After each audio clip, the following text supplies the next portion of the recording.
At-home fitness equipment saw sales skyrocket as we all turned into homebodies under lockdown, but now Peloton is announcing a recall of its popular treadmills after customers reported numerous injuries and even one death.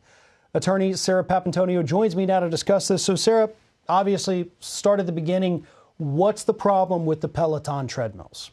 So here's what we're dealing with. We've got a treadmill that has a design, what we call a design defect. And what that means is that it's not safe to an ordinary consumer. Now, it's not safe because it's got this massive gap in between the treadmill and the ground. So we're seeing objects like children and pets and other objects being shoved in there and where you can't get it out. So what we've determined is that it's dangerous and needs to be recalled at this point. And the design of the actual tread itself is also different. Usually on a treadmill, you have a standard, like a band, like a giant rubber band. That's what you run on. This Peloton one is actually not designed like that. It's, a little more state of the art, something they thought, hey, this is a great design. It's something new and exciting. New and exciting isn't always, the best thing here. But, what happened with these incident reports? How many came in? The Consumer Product Safety Commission is supposed to be in charge of things like this. So what did they get? What information came into them? Right. So to start, when we're dealing with these consumer safety reports, that is the first identifying factor, first notification that these companies, these agencies are getting that say, hey, this product might not be safe, or hey, this product might have some design defects. So what we saw is about 70 inquiries or 70 notifications to this agency that said, my child has gotten stuck under this Peloton, my dog, other objects. That's telling the company, it's telling the agencies, this product isn't safe. Now, of those 70, 30 involved children and animals. So Peloton got these complaints. The Consumer Commission said, this is what we're seeing. People are saying these bad things are happening.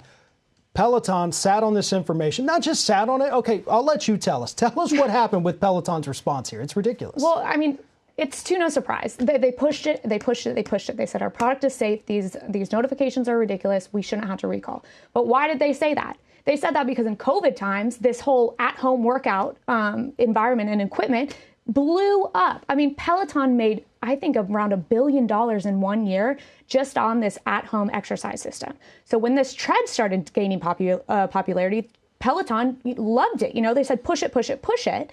But of course, when they start having problems with it, they see that their reputation can be jeopardized. They see that a recall is a huge, huge hit to a company like Peloton. So they are going to push that recall off for as long as they possibly can. That's exactly what they did there until now. They're apologizing for how long they pushed it.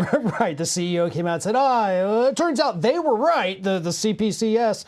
I think I may have gotten those initials mixed up. But anyway, the commission was correct. We were wrong. Oops on us. Sorry, your kid died.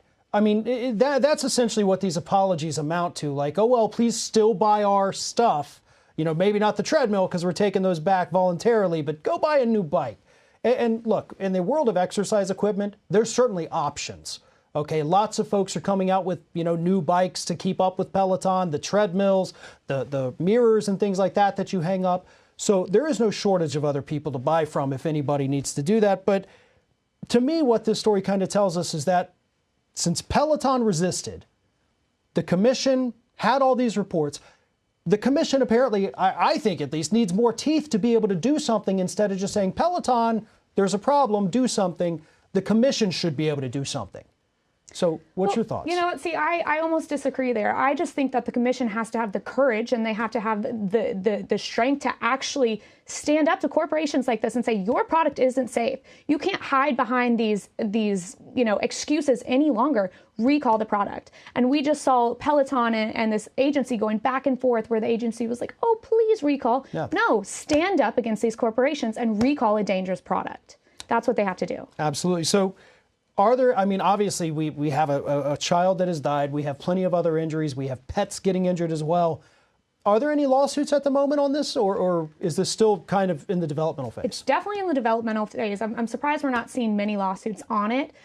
It's probably a lot of backdoor settlements we're seeing, but as we're now on notice that this product is dangerous, and so now it's almost running the time clock on when these lawsuits can start taking place and start being brought to court. So. Right. And of course, if anybody watching this, if you're still using these specific treadmills, the Tread Plus, Please be careful. These things have the voluntary recall on them.